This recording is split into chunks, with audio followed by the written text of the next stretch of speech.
દિશા Modasa high school. નમસ્કાર. છેલ્લે આપણે ઉર્જાની વિચારણા એક માત્રાત્મક નિરૂપણ એટલે કે યાંત્રિક ઉર્જાનું વિદ્યુત ઉર્જા અને પરિણામે ઉષ્મા ઉર્જામાં જે રૂપાંતરણ થાય તેની સમજ મેળવી ગયા.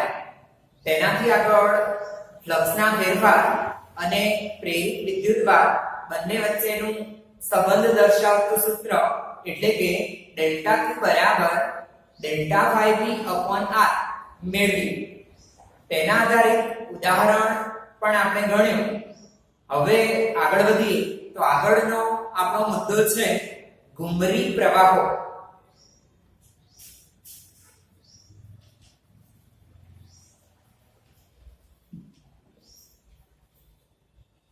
જેને અંગ્રેજીમાં એડી કરંટ તરીકે પણ ઓળખવામાં આવે છે. તો ઘુમરી પ્રવાહો અથવા એડી કરંટ. તો આપણે વાત કરવી છે ઘુમરી પ્રવાહોની. તેના માટે પ્રેરણની ઘટનાને યાદ કરીએ તો આપણે સમજ મેળવી ચૂક્યા કે જ્યારે પણ વાહક સાથે સંકળાયેલું ચુંબકીય ફ્લક્સ બદલાય છે તો તે ગૂંચળામાં કે તે લૂપમાં વિદ્યુત ચુંબકીય પ્રેરણની ઘટના બને છે અને પરિણામે તેમાં પ્રેરિત EMF ઉદ્ભવે છે અને સાથે સાથે પ્રેરિત વિદ્યુત પ્રવાહ ત્યાં જોવા મળે છે. એવા એ પ્રેરિત વિદ્યુત પ્રવાહો, તેના માટે આપણે વર્તુળાકાર ગૂંચળું લીધું હોય તો તે પ્રવાહ વર્તુળાકાર ગૂંચળામાં ફ્લક્સના ફેરફારનો વિરોધ થાય તે રીતે સમગળી કાં તો વિષમગળી દિશામાં વહે છે. હવે તેનાથી આગળ આપણે સમજ મેળવવી છે તો 19મી સદીમાં વૈજ્ઞાનિક થઈ ગયા ફુકો. આ ફુકો નામના વૈજ્ઞાનિકે એડી પ્રવાહો, ઘુમરી પ્રવાહો કે વમળયુક્ત પ્રવાહો તેની સમજ આપી. તેમને કોઈક ઘન વાહક લઈ લીધો, વાહકનો ટુકડો, જેને આપણે ઘન વાહક તરીકે ઓળખાવીશું. તો કોઈક ઘન વાહક લઈ લીધો એટલે લોખંડનો ટુકડો, તાંબાનો ટુકડો કે એલ્યુમિનિયમનો ટુકડો. આવા આ ઘન વાહક તેને જ્યારે બદલાતા જતા ચુંબકીય ફ્લક્સ સાથે ગતિ કરાવવામાં આવે એટલે કે તેની સાથે સંકળાયેલું ચુંબકીય ફ્લક્સ જ્યારે બદલવામાં આવે છે ત્યારે તેમાં પણ પ્રેરિત વિદ્યુત પ્રવાહો ઉદ્ભવે છે. અને તે જે વિદ્યુત પ્રવાહો ઘન વાહકની અંદર ઉદ્ભવે તે વાહકો વમળ પ્રકારના, ઘુમરી પ્રકારના જોવા મળે. માટે તેને આપણે ઘુમરી પ્રવાહો કે પછી એડી કરંટ તરીકે ઓળખાવીશું. જે પ્રકારે તળાવમાં રહેલા સ્થિર પાણીમાં પાણીની ઉપરની સપાટી સ્થિર છે અને તેમાં આપણે કોઈ પથ્થર ફેંકીએ તો તેમાં વમળો પેદા થાય. મોટે ભાગે વર્તુળાકાર વમળો એ પાણીની સપાટી પર ઉદ્ભવે છે. તો આ જ પ્રકારે કોઈ પણ ઘન વાહક સાથે સંકળાયેલું ચુંબકીય ફ્લક્સ બદલતા તેમાં બંધ માર્ગે વિદ્યુત પ્રવાહ પ્રેરિત થાય છે, વહે છે અને તેવા પ્રવાહોને ઘુમરી પ્રવાહો તરીકે ઓળખીએ છીએ. જ્યારે કોઈ ઘન વાહક સાથે સંકળાયેલું ચુંબકીય ફ્લક્સ બદલવામાં આવે ત્યારે વાહકમાં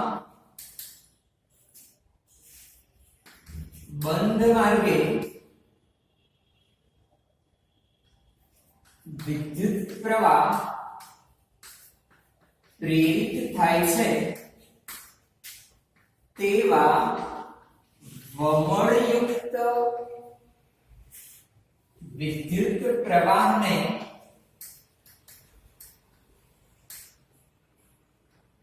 ઘુમરી પ્રવાહ કે એડી કરંટ કહે છે. તો આપણા અગાઉ જે આપણે ચર્ચા કરેલી વિદ્યુત પ્રવાહો, પ્રેરિત પ્રવાહો, તો તેના વહન માટે આપણે લૂપ ચોક્કસ માર્ગ દર્શાવ્યો હતો. લૂપ વર્તુળાકાર હોય તો પ્રેરિત પ્રવાહો વર્તુળાકાર માર્ગે ગતિ કરશે. લૂપ ચોરસ હોય તો ચોરસ માર્ગે, લંબચોરસ હોય તો લંબચોરસ માર્ગે વિદ્યુત પ્રવાહ જોવા મળે છે. પણ અહીં વમળ આકારના એટલે કે વર્તુળાકાર માર્ગે વિદ્યુત વાહકોની ગતિ થવાથી પ્રવાહો વહેશે ઘન વાહકની અંદર અને તેને આપણે ઘુંઘરી પ્રવાહો કે એડી પ્રવાહો તરીકે ઓળખીશું. એવા એડી પ્રવાહોના સંદર્ભમાં વધુ સમજ મેળવવા માટે આપણે એક પ્રયોગને ધ્યાનમાં લેવો છે.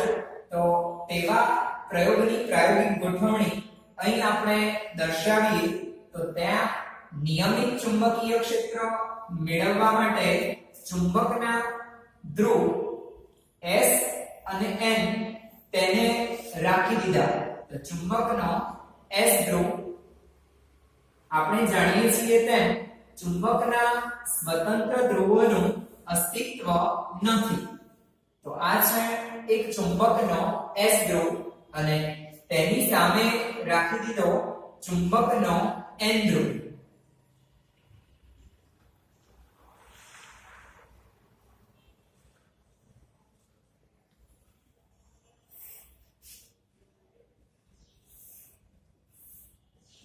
તો આ છે ચુંબકનો N ધ્રુવ.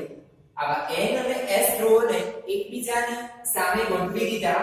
તેથી આપણે જાણીએ છીએ તેમ N થી S તરફ B સદિશ જેટલું નિયમિત ચુંબકીય ક્ષેત્ર પ્રવર્તે છે. N થી S તરફ N માંથી બહાર નીકળે અને S માં દાખલ થાય, S માટે અંદરની તરફ. તેથી આપણે તેને ચોકડી દ્વારા પણ દર્શાવી શકીએ. તો N માંથી બહાર નીકળી S માં જાય તે પ્રકારે B સદિશ ચુંબકીય ક્ષેત્ર પ્રવર્તશે. આવા આ ચુંબકના N અને S ધ્રુવ N થી S ચુંબકીય ક્ષેત્ર પ્રવર્તે છે. તેમાં આપણે એક દ્રઢ આધાર સાથે લટકાવેલ, તો આ કોઈ દ્રઢ આધાર અને તેની સાથે દોરી બાંધી અને એક ધાતુ અથવા તાંબાની તકતીને લટકાવી અને તેવી તકતીને આપણે દોલનો કરાવી રહ્યા છીએ. તો આ છે તાંબાની તકતી અને તેવી તકતીને અહીં આ ચુંબકીય ક્ષેત્રને લંબ રૂપે ગતિ કરાવી રહ્યા છીએ. તકતી આ પ્રમાણે દોલનો કરે છે. તો ચુંબકના બે ધ્રુવ અને તેમાં આ દ્રઢ આધાર અહીં આ ચોરસ કે લંબચોરસ આકારની તાંબાની તકતીને સાદા દોલકની જેમ દોલનો કરાવીએ છીએ.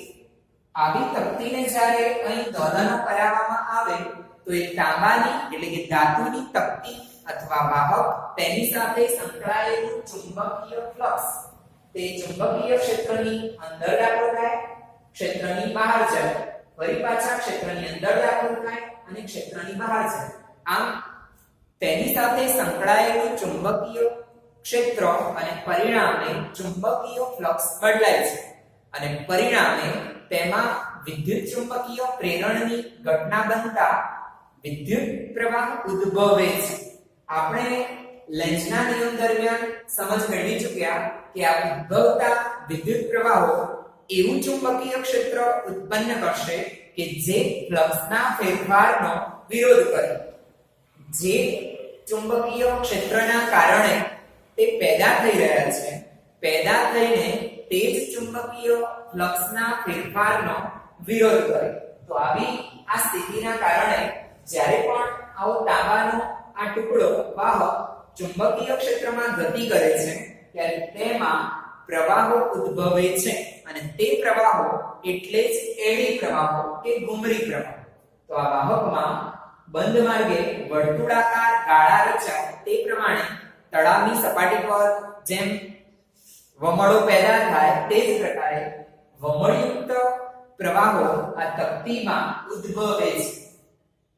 બીજી બાબત, જ્યારે આ તકતી ચુંબકીય ક્ષેત્રમાં દાખલ થાય છે ત્યારે તેની સાથે સંકળાયેલા ચુંબકીય ફ્લક્સમાં ક્રમશઃ વધારો થાય છે અને વધારો થાય તો તેમાં એડી પ્રવાહો જે દિશામાં વહે તેના કરતા તકતી જ્યારે ચુંબકીય ક્ષેત્રમાંથી બહાર નીકળે ત્યારે ચુંબકીય ફ્લક્સ ઘટે છે.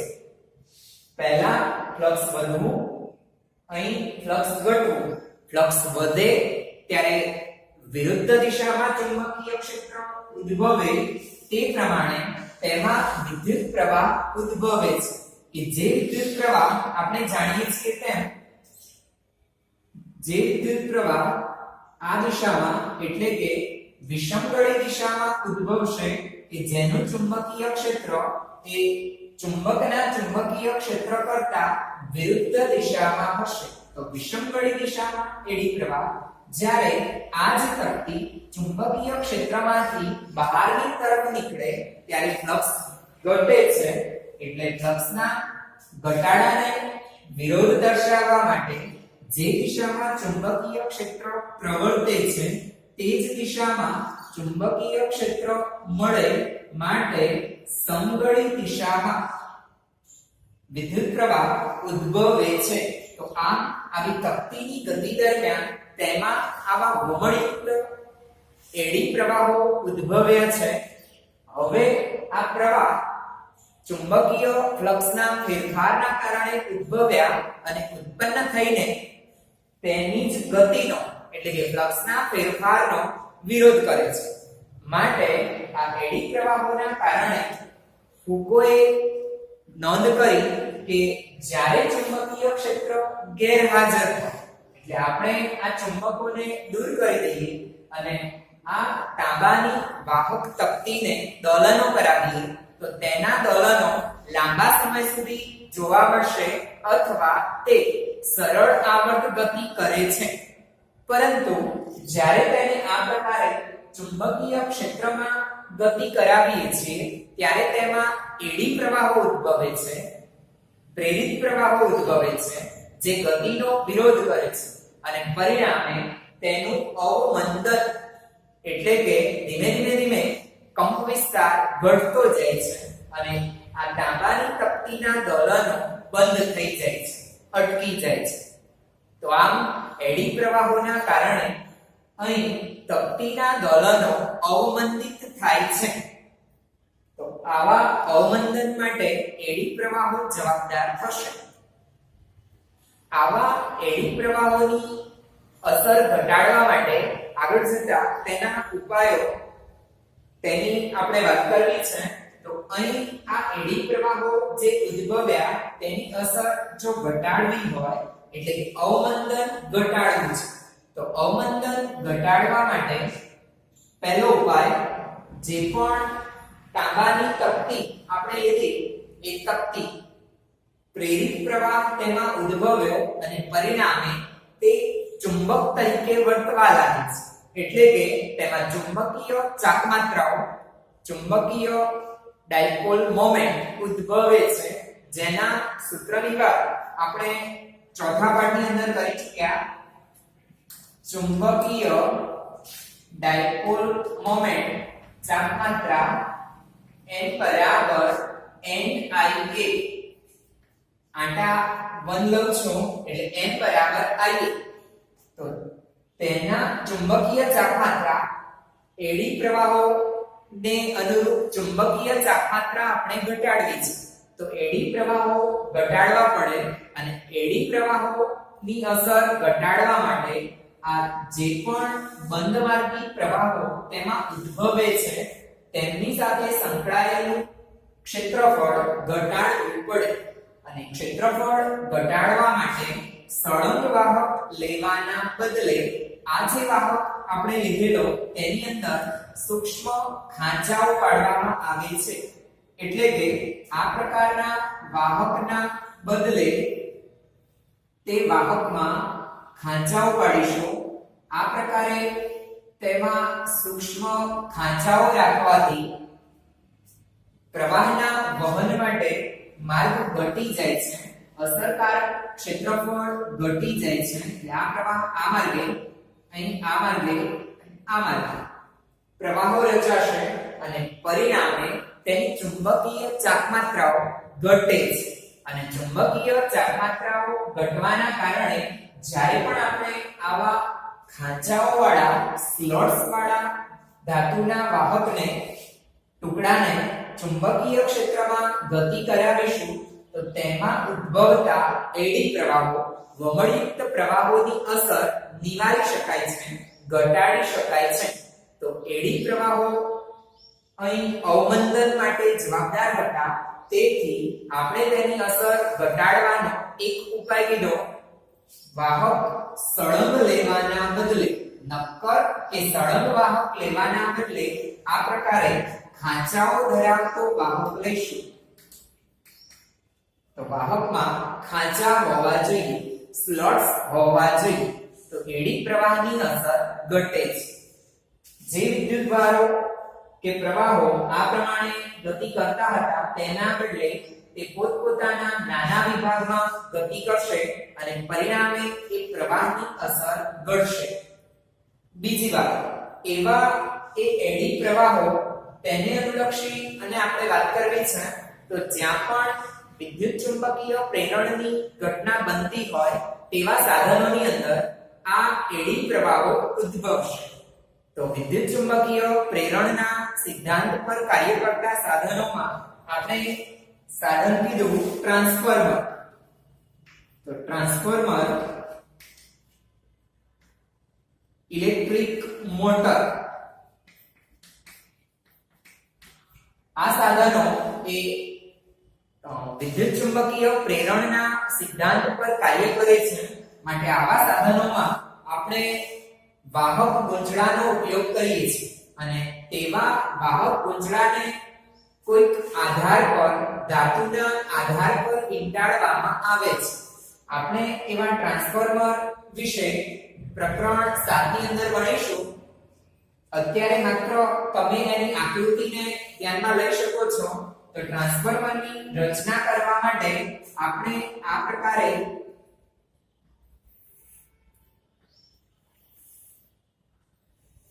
કોઈક વાહક લઈ અને તેના પર ગુંચળાઓ વીંટાળવાના છે. તો આવા આ વાહક પર ગુંચળા વીંટાળવામાં આવે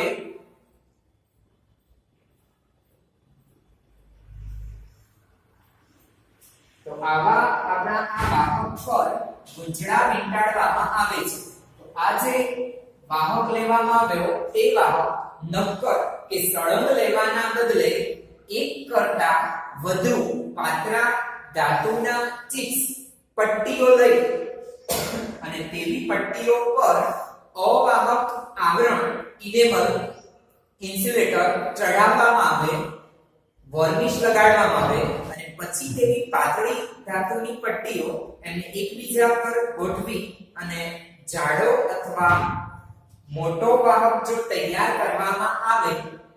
બીજી બાબત, તે વાહકની જે પાતળી પટ્ટીઓ લેવામાં આવે તે પટ્ટીઓ ચુંબકીય ક્ષેત્રને સમાંતર રહે તે રીતે આપણે એમને ગોઠવી દઈએ.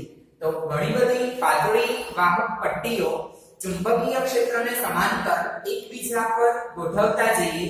જેમ પુસ્તકમાં ઘણા બધા પેજ એકબીજા પર ગોઠવેલા હોય અને સમગ્ર નક્કર પુસ્તક જેવી રચના તૈયાર થાય, તો એ જ પ્રકારે પાતળા ધાતુના પતરા કે પટ્ટી તેમને એકબીજા પર ગોઠવવાના છે. પણ અવાહક આવરણ લગાવી અને એકબીજા પર મૂકતા જઈએ તો એ જે રચના થશે તે રચનામાં પણ પ્રવાહના વહન માટેના માર્ગ એટલે કે ક્ષેત્રફળ ઘટી જાય છે અને પરિણામે એડી પ્રવાહ ઘટે છે. તો આવા આપણા જે સાધનો છે ટ્રાન્સફોર્મર કે ઇલેક્ટ્રિક મોટર, તમે કોઈ પણ સાધન, પંપો હોય, પાણી ખેંચવાનો પંપ હોય તો એની અંદર કદાચ જોયું હોય તો તેમાં ઘણા બધા વાહક તારના ગુંચળા વીંટાળેલા હોય છે અને તે ગુંચળાને વીંટાળવા માટે કોઈ ધાતુનું બેઝ, આધાર વાપરવામાં આવે છે.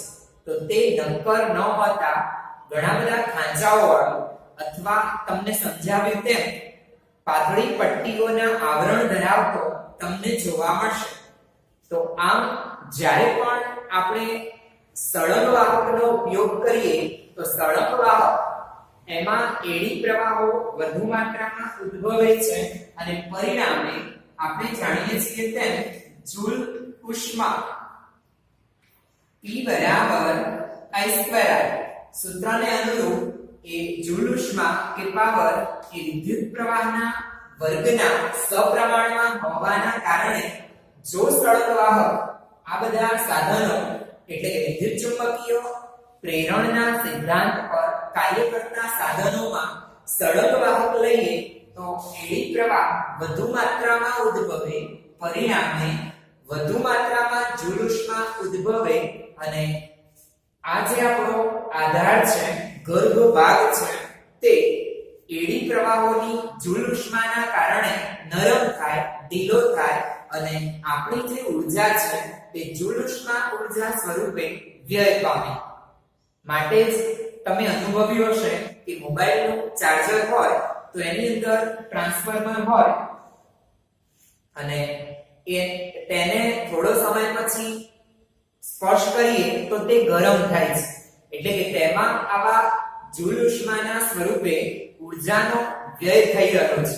તો આવો વ્યય ઘટાડવા માટે એડી પ્રવાહ ઘટાડવા પડે અને એડી પ્રવાહ ઘટાડવા માટે આપણે જેમ બને ત્યાં ખાંચાઓ અથવા તો એક કરતા વધારે પાતળા આવરણો એકબીજાથી અલગ કરેલા લઈ અને તે સાધનની રચના કરીએ છીએ, ટ્રાન્સફોર્મરની અથવા ઇલેક્ટ્રિક મોટર, જેથી કરીને એડી પ્રવાહોની અસર ઘટાડી શકાય અને એડી પ્રવાહ ઘટે તો તેમાં ઉદ્ભવતી જૂલ ઉષ્મા એટલે કે ઉષ્મા ઊર્જા સ્વરૂપે ઊર્જાનો બગાડ, વ્યય ઘટાડી શકાય છે. તો આ થઈ ચર્ચા એડી પ્રવાહો અને એડી પ્રવાહોને અનુરૂપ જે નિવારણ જોયા આપણે. બે સ્વરૂપમાં તેના નિવારણ કરી શકાય. એડી પ્રવાહના ગેરલાભ અથવા એની અસર નિવારવાના બે ઉપાયો, એક સ્લોટ્સ ખાંચાઓ અને બીજું એક કરતા વધારે પાતળા પતરાઓ સ્લોટ્સ અને પટ્ટી. આ બંને તેના ઉપાય થશે. એવા એડી પ્રવાહોને અનુરૂપ આપણે વાત કરવી છે હવે એડી પ્રવાહોના ઉપયોગો. તો ઘુમરી પ્રવાહના ઉપયોગો. એવા ઘુમરી પ્રવાહો આપણને વિવિધ પરિસ્થિતિમાં વિવિધ જગ્યાએ ઉપયોગી છે. તેમાંથી આપણે ચાર ઉપયોગની અહીં વાત કરવી છે. જેમાંનો પહેલો ઉપયોગ છે ઇલેક્ટ્રિક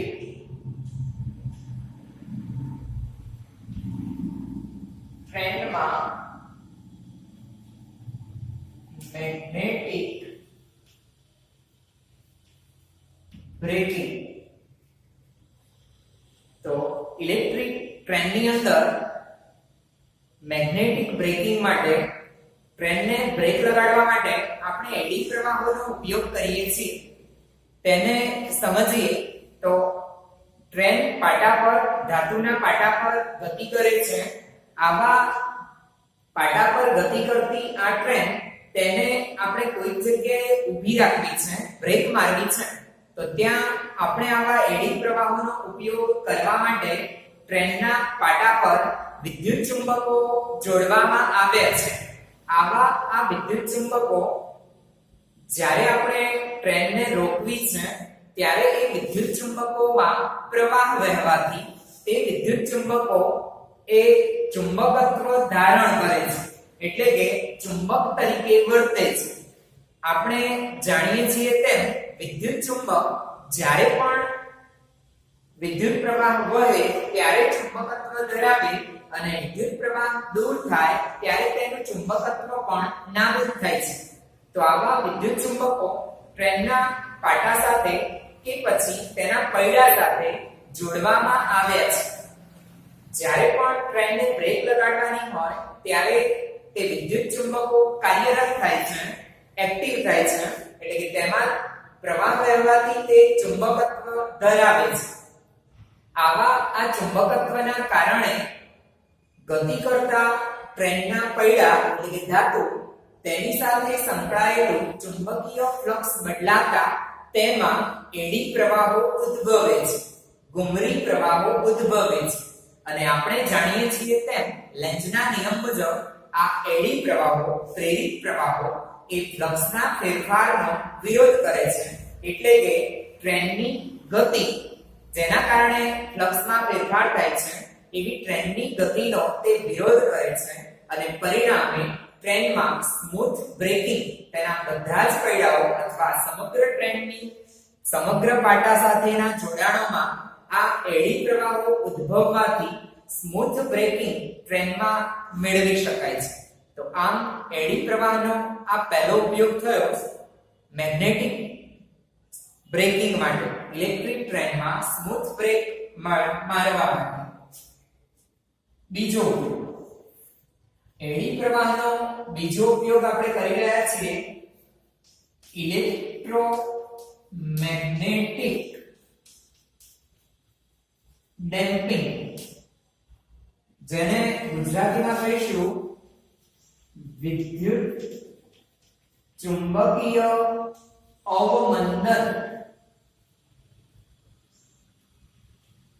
તો અવમંદન દોલનો પાઠની અંદર આપણે ભણી ચૂક્યા કે ગતિ ઘટવી, કંપવિસ્તાર ઘટવો એટલે અવમંદન. તો ઇલેક્ટ્રોમેગ્નેટિક ડેમ્પિંગ માટે આપણે એડી પ્રવાહોનો ઉપયોગ કરીએ છીએ. તો પ્રકરણ 4 ની અંદર આપણે ગેલ્વેનોમીટર વિશે ભણી ચૂક્યા. તો ગેલ્વેનોમીટર કે જે સૂક્ષ્મ પ્રવાહની હાજરી નોંધવા માટે વપરાતું સાધન છે અને તેની રચનામાં આપણે N અને S ચુંબકના બે ધ્રુવ લઈ લીધા. એક નરમ લોખંડનો પાતળો નળાકાર ગર્ભ ભાગમાં ગોઠવી દીધો અને તેના ફરતે એક હલકી લંબચોરસ ફ્રેમ પર વાહક તારનું ગૂંચળું વીંટાળી દીધું. જ્યારે પણ ગૂંચળામાંથી પ્રવાહ વહે છે તો તેના કારણે વચ્ચે રહેલા નરમ લોખંડ સાથે સંકળાયેલું ચુંબકીય ફ્લક્સ બદલાય છે. સામાન્ય રીતે બિન ચુંબકીય ધાતુનો નળાકાર રાખવામાં આવે છે જે ચુંબકત્વ ધરાવતી નથી. તો એવું નરમ લોખંડ આપણે રાખ્યું છે. આવા નરમ લોખંડની આસપાસ રહેલા ગૂંચળામાં પ્રવાહ વહે તો તેના કારણે તે વાહક સાથે સંકળાયેલું ચુંબકીય ફ્લક્સ બદલાય છે અને પરિણામે તેમાં નરમ લોખંડના એ નળાકારમાં એડી પ્રવાહો ઉદ્ભવે છે. આ એડી પ્રવાહો એ ગૂંચળાની ગતિના કારણે ઉદ્ભવ્યા છે. તેથી તે ગૂંચળાની ગતિનો વિરોધ કરે છે અને પરિણામે એ ગેલ્વેનોમીટર જ્યારે પ્રવાહ વહે ત્યારે ક્ષણિક આવર્તન દર્શાવે છે અને ફરીથી ઝડપથી એડી પ્રવાહોના કારણે અવમંદન તે પોતાની મૂળ સ્થિતિ અથવા સ્થિર અવસ્થા ઝડપથી પ્રાપ્ત કરે છે. તો આમ આવા ગેલ્વેનોમીટરનો દર્શક ઝડપથી 0 પર લાવવામાં પણ એડી પ્રવાહો એટલે કે ઇલેક્ટ્રોમેગ્નેટિક ડેમ્પિંગ જવાબદાર થશે. ઘુમરી પ્રવાહનો ત્રીજો ઉપયોગ આપણે કરી રહ્યા છીએ વિદ્યુત ભઠ્ઠી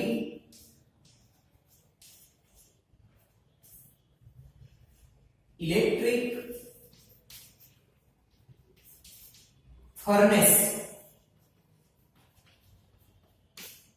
તો ઇલેક્ટ્રિક ફર્નેસ વિદ્યુત ભઠ્ઠી તે પણ વિદ્યુત ચુંબકીય પ્રેરણના સિદ્ધાંત પર કાર્ય કરે છે. સામાન્ય રીતે આપણે કોઈ પણ ધાતુ તેને ખનિજ સ્વરૂપમાં પ્રાપ્ત કરીએ છીએ એટલે કે તેમાં મુખ્ય ધાતુની સાથે અશુદ્ધિ રહેલી હોય છે. આવી ખનિજમાંથી શુદ્ધ ધાતુ મેળવવા માટે આપણે તે ધાતુને ભઠ્ઠીની અંદર પીગાળવી પડે છે. તો આવી આ ભઠ્ઠી તેને આપણે કહી રહ્યા છીએ વિદ્યુત ભઠ્ઠી કે ઇલેક્ટ્રિક ભઠ્ઠી કે ઇલેક્ટ્રિક ફર્નેસ. તો આવી ઇલેક્ટ્રિક ફર્નેસ તેની સ્થિતિને સમજીએ તો ઇલેક્ટ્રિક ફર્નેસમાં દિવાલોમાંથી ઊંચી આવૃત્તિનો ઓલ્ટરનેટિંગ કરંટ, તો તેની દિવાલો સાથે વાહકતાના ગુંચળા જોડેલા હોય અને તેમાંથી ઓલ્ટરનેટિંગ કરંટ એસી પ્રવાહ વહેડાવવામાં આવે છે. આવી ઇલેક્ટ્રિક ભઠ્ઠીમાં જે તે ખનિજ કે જેમાંથી શુદ્ધ ધાતુ મેળવવાની છે તેને ગોઠવી દેવામાં આવે છે. જ્યારે ખનિજ સાથે સંકળાયેલું દિવાલોમાંથી આસપાસમાં એસી પ્રવાહ ઓલ્ટરનેટિંગ કરંટ બદલાતો વિદ્યુત પ્રવાહ વહે, ઉલટસુલટ વિદ્યુત પ્રવાહ વહે, તો તેની સાથે સંકળાયેલું ખનિજ સાથે સંકળાયેલું ચુંબકીય ફ્લક્સ બદલાય છે અને પરિણામે એ ખનિજમાં જે પણ ધાતુના પરમાણુઓ રહેલા છે તેમાં એડી પ્રવાહો ઉદ્ભવે છે. ધાતુમાં એડી પ્રવાહો ઉદ્ભવવાથી જૂલ ઉષ્મા ઊર્જા પેદા થાય છે અને મોટા મૂલ્યના આ એડી પ્રવાહોના કારણે તે ખનિજના પરમાણુ, તે ખનિજમાં રહેલી ધાતુના પરમાણુ પ્રવાહી સ્વરૂપમાં પીગળીને ખનિજમાંથી છૂટા પડે છે. તો આમ આવી ઇન્ડક્શન ફર્નેસ ઇલેક્ટ્રિક એ ભઠ્ઠી, ઇન્ડક્શન ભઠ્ઠી, ઇન્ડક્શન ફર્નેસ માં પણ આપણે એડી પ્રવાહોનો ઉપયોગ કરીએ છીએ. ત્રીજો ઉપયોગ થયો. હવે ચોથો ઉપયોગ ઇલેક્ટ્રિક પાવર મીટર. તો આપણા ઘરે જે પણ વિદ્યુત ઉર્જા આપણે વાપરીએ છીએ તે વિદ્યુત ઉર્જાનું માપન કરવા માટે મીટર લગાડેલા છે. તો એવા ઇલેક્ટ્રિક પાવર મીટર, અને એમાં પણ આપણે વાત કરી રહ્યા છીએ એનાલોગ પ્રકારના પાવર મીટર, ડિજિટલ નહીં.